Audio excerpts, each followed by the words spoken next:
Assalamualaikum warahmatullahi wabarakatuh. Waalaikumsalam. Buya punten, saya pernah membaca suatu hadis, katanya ada bahwa penaruhan bunga di atas kubur itu dapat menyejukkan si ahli kubur.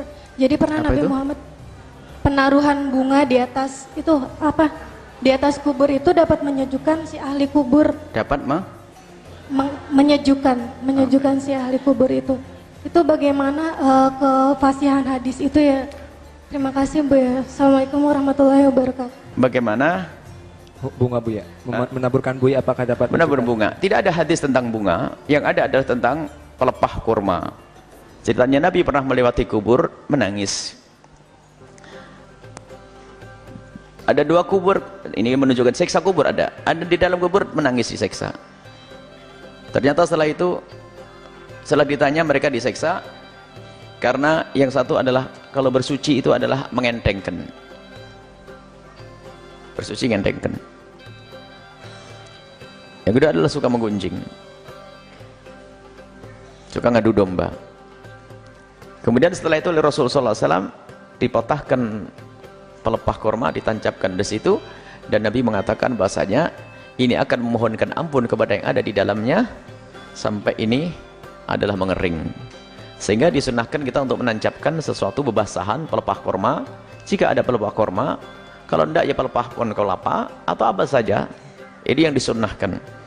Kemudian apakah bunga itu disunahkan? Bunga adalah sesuatu yang basah. Kalau seandainya kita menebar bunga, tentunya bukan seperti keyakinan sebagian orang. Tidak ada hubungannya dengan Hindu Buddha seharusnya. Kalau punya keyakinan lain tidak boleh. Bunga adalah bunga sesuatu yang basah. Bahkan termasuk para ulama memahami bahwasanya pelepah kurma selagi basah itu akan memohonkan ampun, maka makruh mencabut rerumputan yang ada di atas kubur itu sendiri. Kalau harus dirapikan, tidak usah dicabut, dibersihkan. Maksudnya dibersihkan, ya, malah makruh itu semuanya. Karena semuanya itu akan memohonkan ampun kepada yang ada di dalam kubur.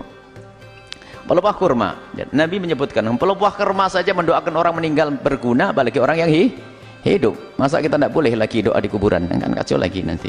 Ini balik lagi bab di sana. Jadi pelepah kurma. Adapun bunga, kalau niatnya adalah kita untuk seperti yang dilakukan Nabi itu, bahwasanya ini adalah selagi basah akan mohonkan ampun. Sebab basahan, apakah bunga, pohon pisang, bukan tikar diangkat, jangan dimasukkan ke kubur tikar itu.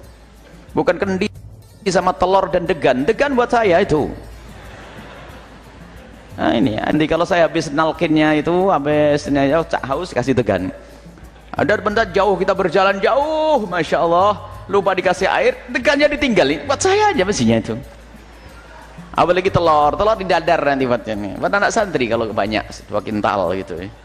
Nggak usah yang demikian ya, nggak usah meninggalkan makan di situ. Kalau ada kendi nggak usah ditinggal di situ, kendinya itu kendi kecil buat minum, bukan ditinggal, nggak usah yang demikian itu. Memang naik mau minum ke kubur yang meninggal dunia, nggak ada itu semua. Perlu pembenahan perlahan demi perlahan, tapi jangan mencaci maki. Karena kerjaan kita bukan caci maki. Makanya saya berpesan, kalau saya nanti meninggal dunia, sudahlah dikubur, jangan tikar masukkan ke dalam. Di atasnya nggak usah dicadini, itu sudah saya siapkan pohon kurma, patai saja, tancepin, semoga Allah mengampuni saya, selesai. Nggak usah dibuatkan kubah, nggak usah dibuatkan kubah biar nanti, karena pondok nanti bakal ramai, mungkin di atasnya dibuat bangunan nanti atau bagaimana. Semoga panjang umur semuanya, dan tidak usah bangunannya yang mewah-mewah, tidak, karena buat bangun pondok saja daripada buat kuburan yang mewah. Karena pondoknya yang perlu banyak itu.